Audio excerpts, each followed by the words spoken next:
Canada has a farmland crisis nobody's talking about. While politicians debate housing affordability, something equally critical is slipping away, and foreign money is driving it. This is the untold story of how investment capital is reshaping Canadian agriculture and what it means for your family's future.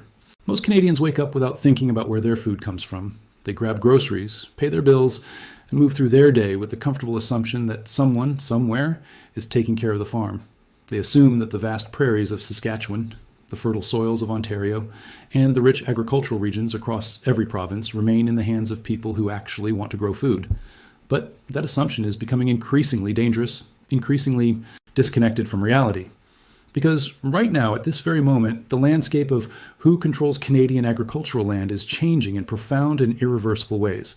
And the implications extend far beyond farming communities and agricultural policy circles. This touches your food prices, your national security, and your children's economic opportunities in ways most Canadians have never considered. Let me paint you a picture. In Saskatchewan, a province that represents around 40% of Canada's cultivable farmland, average prices in the East Central region have exploded from just $297 per acre in 2006 to over $3,200 per acre today. Think about that number for a moment. Some sneakers. That's more than a tenfold increase in less than 2 decades. A farmer who could have purchased land for under $300 per acre now faces prices 10 times higher. These aren't gradual natural market adjustments reflecting productivity improvements or inflation. These are dramatic spikes driven by a combination of global demand, international investment capital, financial institutions treating farmland as a commodity, and a regulatory system that simply wasn't designed to protect domestic farmers from international competition.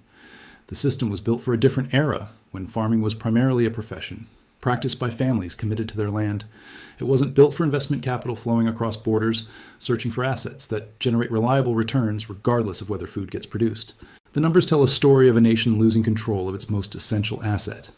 From 2015 to 2024, Canadian farmland values increased an average of 8.6% annually, 8.6% every single year, compounding. But that's just the average. The reality was far more volatile and dramatic. In 2022, farmland values didn't increase by 8% or even 10%. They jumped by 12.8% in a single year. That's extraordinary. The following year saw another spike of 11.5%. Then in 2024, the growth rate moderated to 9.3%. Not because the market cooled or investors suddenly lost interest, but because investors had already purchased so much land that the easy gains had been captured. The most attractive properties changed hands. The portfolio was built. The rate of accumulation slowed because the low-hanging fruit was gone. To understand what this means in actual dollars, look at Ontario. An acre of farmland worth $8,482 in 2015 sold for $23,400 by 2025, nearly 3 times the value in a single decade. A piece of land that could have purchased a family's entire farm operation 15 years ago wouldn't cover the down payment today. That's not simply investment growth. That's not market correction. Reflecting genuine productivity improvements or economic expansion. That's a complete transformation of what farmland means in Canada. It's no longer primarily about food production. It's not about supporting farming families or preserving agricultural communities.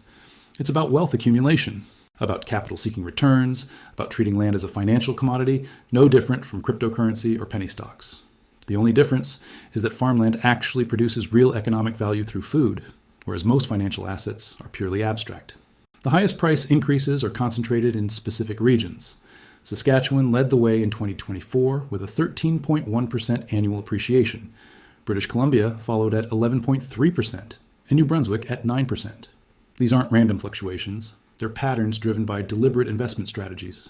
When investors identify regions with good soil quality, stable governments, water access, and strong commodity prices, they move capital there aggressively, and Canadian farmland checks all those boxes. The federal government released the Farmland Values Report 2024 in spring 2025, and it confirms what farmers have been living with for years. The appreciation trajectory is relentless. What's particularly troubling is the composition of this investment. It's not just individual farmers buying adjacent land to expand their operations. It's institutional investors, private equity firms, foreign corporations, and investment funds treating farmland as a financial asset class comparable to stocks or real estate. They're not primarily interested in whether corn or wheat gets grown. They're interested in returns. This is where the foreign ownership question becomes critical. Canada has no clear, transparent way of knowing exactly how much foreign capital controls Canadian farmland. Ontario, one of the nation's most agriculturally important provinces, has no provincial restrictions on foreigners buying land. None. This is shocking because it means that right now, tomorrow, or next week, an investor from anywhere on the globe can purchase Ontario farmland without any oversight, any reporting requirements, or any consideration of how that transaction affects Canada's food security. Compare this to the other major agricultural provinces. Saskatchewan restricts foreign ownership to a maximum of 10 acres. Alberta caps it at 20 acres. Manitoba allows 40 acres. Quebec requires purchases by non-residents to be approved by a provincial agricultural land protection commission. But Ontario, which contains roughly half of Canada's Class 1 soils, the most productive agricultural land in the country, has essentially an open-door policy. This regulatory asymmetry creates perverse incentives. It's like leaving one room of your house completely unlocked while putting deadbolts on the others. The lack of transparency makes it impossible to know the true extent of foreign ownership. Rumors circulate constantly in farming communities. Farmers speak of Saudi Arabian investors, Chinese nationals, American corporations, and European capital buyers purchasing large tracts. But without mandatory reporting requirements, these are just rumors supported by anecdotal evidence and incomplete data. One thing we do know is that individual Canadians are aware enough to notice something is wrong. The fact that rural coffee shops from British Columbia to Nova Scotia are filled with conversations about foreign land grabs suggests a systemic issue that extends beyond simple market dynamics. Let me give you some context on who the actual players are. One of the largest individual farmland owners in Canada is Robert Angelich, a Canadian investor who owns 225,500 acres of Saskatchewan farmland. His investment thesis was beautifully simple. What does Canada have that the world needs, and what can't China dominate? His answers were water and agriculture. He started in 2009 with a small plot and built his holdings into properties valued between 500 million and 700 million Canadian dollars. He's Canadian, so he doesn't trigger the foreign ownership alarm bells. But his story illustrates something crucial. Savvy investors recognized the value of Canadian farmland years ago. They've been accumulating it systematically. Beyond individual investors, larger players have entered the market. In 2021, the Caisse de dépôt et placement du Québec, Quebec's major pension fund manager, launched an in-house farmland investment unit, specifically targeting agricultural land purchases in the United States and Australia. This tells you that Canada's own institutions are looking internationally for farmland opportunities rather than investing domestically. The implication is troubling. If Canadian institutional investors think they need to diversify their farmland holdings across international borders, what does that say about Canadian farmland accessibility and value? More significantly, Canadian farmland has become attractive to private equity firms and organized investment funds with billions of dollars to deploy. The advent and growth of Canadian farmland REITs, or real estate investment trusts, are fundamentally reshaping ownership patterns, land access, and investment across Canadian agriculture in 2025. These vehicles are cleverly designed financial instruments. They allow institutional investors with massive capital pools to gain exposure to farmland without directly owning property, without requiring agricultural expertise, and without any personal commitment to sustainable farming practices or community stewardship. An investment manager sitting in a high-rise office tower in Toronto or New York can direct capital into Canadian farmland through a REIT, collect returns, and never once set foot on the land or think about whether the soil is being depleted or whether the farming community is thriving. Environmental challenges are driving a projected 15% increase in sustainable investment within Canadian farmland REITs by 2025, but much of this growth is purely financial rather than genuinely agricultural. Sustainability becomes a marketing narrative to attract environmentally conscious investors, not a commitment to actually practice sustainable agriculture. The investment industry views farmland through a specific lens. Bonifield, a leading Canadian farmland investment manager, describes the asset class this way.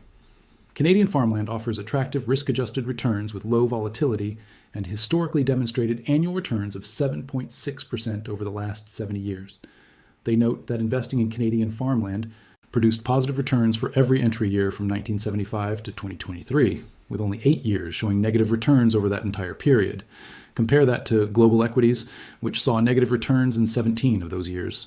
From a purely financial perspective, farmland is nearly perfect. It's stable, it produces returns, it has inflation hedging characteristics, and ownership is straightforward. For capital seeking refuge from market volatility, it's ideal. But here's what the investment industry doesn't emphasize. Every dollar flowing into farmland as a financial asset is a dollar not going toward productive farm expansion, equipment modernization, or supporting the next generation of farmers. When a young farmer tries to expand their operation, They're competing against international capital with deeper pockets, lower return expectations, and no emotional attachment to the land. They're also competing against established farmers who are themselves investing in land as their retirement strategy or wealth diversification tool. The impact on domestic farmers is severe. The National Farmers Union has recognized this and recommended cutting tax incentives for farmland investments, including capital gains exemptions, and imposing a 100% surtax on all dividends from private equity funds with farmland holdings. These aren't radical proposals. They're attempts to level a playing field that has been tilted against people who actually want to farm. The farmland market has been structured to reward capital accumulation over agricultural productivity. Let's talk about what investment-driven land consolidation actually means in practice. When investors acquire farmland, the logical follow-up question should be, what happens to it? How is it used? Is it farmed productively? Is it stewarded responsibly? But investment logic doesn't prioritize these questions. Investment logic asks, what generates maximum returns? The Ontario government's proposed Protecting Ontario's Food Independence Act explicitly identifies a risk pattern that has been documented and observed in other jurisdictions worldwide. This isn't speculation or theoretical concern, this is actual behavior. Large tracts of land have been purchased and left fallow indefinitely, essentially banked and held out of production while awaiting development pressure or price appreciation. Other parcels have been used to produce a single high-value export crop that's immediately harvested and removed and taken overseas, capturing one sale gain and permanently eliminating future production potential for that land.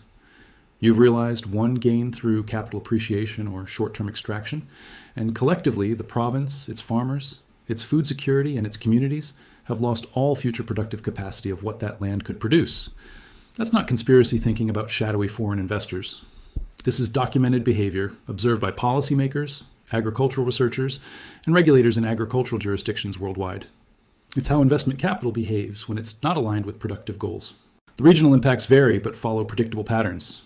East Central Saskatchewan's explosive price growth reflects its status as some of the most productive agricultural land on Earth.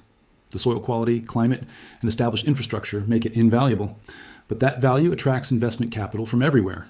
A farmer, born in Saskatchewan, whose family has worked the same land for 3 generations, is now priced out of expanding their operation. Their children, assuming they even want to remain in farming, face an impossible economic choice: take out massive debt and operate on razor-thin margins or leave agriculture entirely. This generational transfer problem is catastrophic for Canadian agriculture. Young farmers need affordable access to land to enter the industry.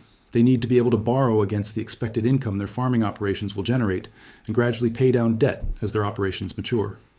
That math becomes impossible when land prices are driven by investment capital rather than agricultural productivity. Every year that prices rise faster than farm profitability compounds the problem. A farm that could support a family and generate reasonable income when purchased at $3,000 per acre generates the identical output when purchased at $9,000 per acre, but the debt service cost is 3 times higher. The cumulative effect over decades is that farming becomes an increasingly exclusive preserve of those wealthy enough to inherit land from family, individuals with capital from non-agricultural sources, or corporations large enough to finance massive debt loads and operate on industrial scales. We're witnessing the emergence of industrial agriculture on scales that match factory farming models more closely than traditional family farm operations. This has implications for employment, for rural community viability, for agricultural innovation, and for food quality and production diversity. The investment picture becomes even more complex when you consider corporate consolidation. Private equity is flowing into agricultural assets at accelerating rates. These aren't mom-and-pop operations. These are professionals trained to extract maximum value from assets.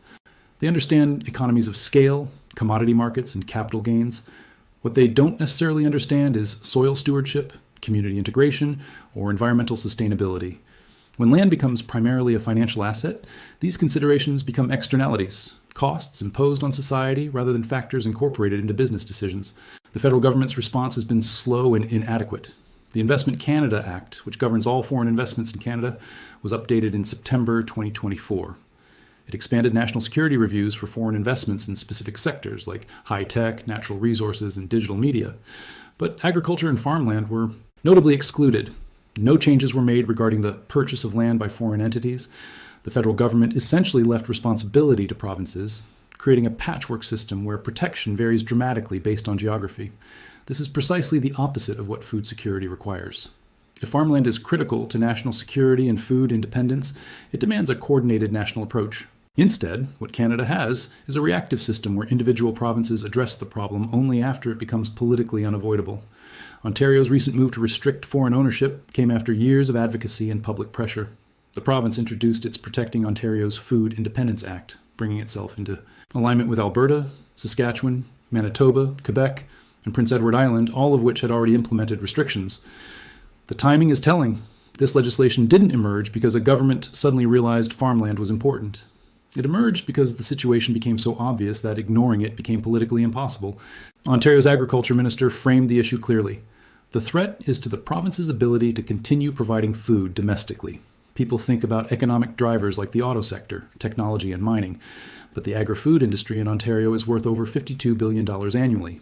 It's actually the biggest part of the economic pie. When you lose control of your agricultural land base, you lose control of that entire economic system and your capacity to feed yourself independently. The specific concerns that drove these restrictions reveal the true nature of the crisis. Land can be purchased and left unfarmed indefinitely, essentially removing productive capacity from the market without any consequence. Land can be used to produce a single crop that's immediately exported, capturing one transaction gain while destroying long-term production potential. Land can be subjected to development pressure, with agricultural producers squeezed out as property values reflect speculative development potential rather than agricultural productivity. And land can be consolidating into larger and larger corporate holdings, reducing the number of independent operators and increasing market concentration. What's particularly frustrating is that this crisis is neither inevitable nor unsolvable. It requires only political will. Other countries have protected their agricultural land for generations. Denmark has strict rules about farmland ownership. France restricts agricultural land purchases. Italy requires government approval for significant agricultural land acquisitions. These aren't economic backwaters. They're prosperous nations that recognize that some assets are too critical to national sovereignty and food security to be treated as pure financial commodities. Canada could have made similar decisions years ago, but chose not to. The timing of these policy responses is crucial because investment pressure continues to accelerate. The 2024 Farmland Values Report released in spring 2025 showed that while appreciation rates have moderated slightly from previous years, the underlying investment fundamentals remain intact. Global population growth continues. Agricultural land scarcity is increasing worldwide. Inflation concerns make tangible assets attractive. Geopolitical instability makes physical assets in stable democracies valuable.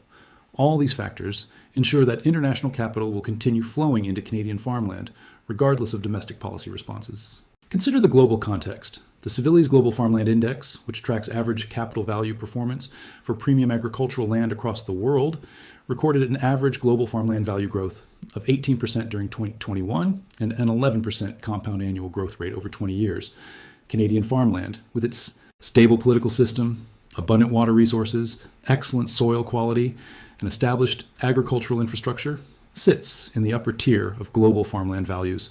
When you're competing in a global market where capital is seeking farmland returns, Canadian land becomes a primary target. The broader investment ecosystem reinforces these dynamics. As farmland REITs proliferate, retail investors gain easier access to farmland exposure.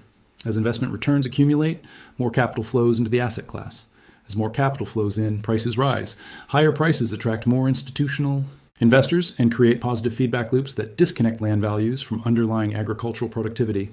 A piece of land might generate $500 per acre in annual agricultural output, but investors will pay $3,000 per acre based on appreciation expectations and investment returns from other sources. This disconnect between productive value and investment value is the fundamental problem. It's not inherently evil, it's how asset markets work, but it's incompatible with ensuring that farmland remains accessible to people who want to actually farm it, rather than investors who want to profit from it. The solution isn't to ban investment or declare capitalism and agriculture immoral. The solution is to recognize that certain assets are too critical to national interest to be left entirely to market forces, and to implement policy frameworks that align investment incentives with agricultural productivity and food security goals. The government's tax policy choices matter enormously here. Capital gains exemptions on farmland purchases make the investment even more attractive. Private equity dividend taxation rates matter. Rental income treatment matters. Every tax provision that was originally designed to support family farmers can become a subsidy to investment capital if not carefully monitored. The National Farmers Union's proposal to impose a 100% surtax on dividends from private equity funds with farmland holdings would fundamentally alter the equation. It would make farmland less attractive as a financial asset, while leaving it equally attractive to people who want to farm it. But these policy changes are just emerging now, years after the damage has largely been done. The farmland concentration that's already occurred in prairie provinces, the price escalation that's already priced out several generations of farmers, and the regulatory asymmetry that still exists all represent accumulated losses of Canadian agricultural sovereignty. Even aggressive policy changes now can only slow future losses and create a foundation for rebuilding. They can't restore farmland that's already been consolidated into investment portfolios or recapture price appreciation that's already occurred. The food security implications deserve particular attention and extensive consideration. A nation that cannot feed itself from its own resources is a nation dependent on international goodwill, stable supply chains, and favorable geopolitical relationships. It's a nation vulnerable to disruption, coercion, and crisis. Canada currently produces sufficient food to feed itself, its growing population, and maintain substantial export quantities. But that capacity depends on maintaining an active, productive agricultural system with sufficient independent operators to actually work the land and make decisions based on community needs rather than shareholder returns. When capital investment and consolidation reduce the number of independent farmers, when operations mechanize and scale up to reduce labor requirements, when optimization prioritizes commodity production for export over domestic food security, you preserve raw productive capacity, but you lose something equally important: resilience and adaptability. Resilience is the ability to absorb disruption and continue functioning. Adaptability is the ability to change course when circumstances demand it. What happens if climate change disrupts traditional agricultural patterns and farmers need to transition from wheat to different crops? What happens if geopolitical instability affects global supply chains and you need to feed your population from domestic production? And what happens if global food prices spike due to scarcity and countries hoard reserves for themselves? A diversified agricultural system with numerous independent operators has flexibility to adjust, diversify crops, meet emerging food needs, and maintain genuine domestic food security. Each farmer makes decisions based on their knowledge of local conditions and community needs. A consolidated corporate system optimized purely for maximum financial returns has less ability to adapt to crisis conditions. It can't easily shift from soybeans to wheat if market conditions change. It can't prioritize nutrition for domestic consumers if export markets offer better margins. It can't invest in experimental crops or sustainable practices if they reduce quarterly returns. This isn't ancient wisdom about family farms being morally superior or nostalgic romanticization of rural life. This is basic risk management logic applied to a critical national system. You don't want your food security dependent entirely on a handful of corporations optimizing for financial returns in volatile global markets. Beyond the data and statistics, there's a human dimension that matters. Farmers across Canada are watching their neighbors' land change hands to investment firms. They're seeing prices rise beyond any reasonable multiple of agricultural productivity. They're hearing rumors about who's really buying: Saudi investors, Chinese nationals, American corporations, European capital. The inability to distinguish between rumors and reality is itself a problem. It indicates a lack of transparency that no modern food system should tolerate. Farmers can't plan for the future when they don't know if the land next to theirs might suddenly be purchased by a foreign entity or an investment fund, with priorities completely divorced from agricultural productivity. The evidence from other countries suggests that proactive policy makes an enormous difference. Denmark has strict rules about farmland ownership and has maintained a robust, vibrant farming sector despite global consolidation trends affecting much of the developed world. Italian agricultural regions with government protections continue to produce not just food, but distinctive products that command premium prices globally. Their small and medium-sized farm operations remain economically viable because consolidation pressure is managed. France's approach carefully balances investment opportunity with preservation of agricultural character and domestic control. These countries didn't solve every agricultural challenge or create perfect systems, but they protected something essential that Canada is losing: the capacity to feed themselves through their own agricultural system, operated by their own people, serving their own population's needs. Understanding why this happened requires examining the structural incentives built into Canada's policy framework. Tax policy, for instance, creates powerful incentives for farmland investment. Capital gains exemptions make agricultural land a tax-advantaged investment compared to stocks, bonds, or other securities. Dividend taxation rates on private equity funds are structured in ways that don't penalize concentration. Rental income from farmland leases is taxed at favorable rates. These provisions were originally designed to support farming families, to help them pass operations to the next generation and maintain agricultural continuity. But the same provisions also attract investment capital seeking tax-efficient returns. A sophisticated investor understands that buying farmland in Canada, holding it while it appreciates, and eventually selling it at a capital gain offers tax advantages compared to other investments. The policy accidentally created a subsidy for land consolidation by investment capital. Additionally, the regulatory structure has never kept pace with investment innovation. When farmland REITs emerged as vehicles for distributing farmland ownership to retail investors, there were no specific regulations addressing them. When private equity began targeting agricultural land as an asset class, there were no requirements to disclose beneficial ownership. When land began trading hands rapidly between investment funds, there was no tracking system to understand concentration patterns. The regulatory framework was built for small landowners and family farms. It wasn't designed to manage institutional capital flows and sophisticated investment structures. Canada is arriving at policy solutions much later than optimal. The consolidation has already occurred to a significant degree.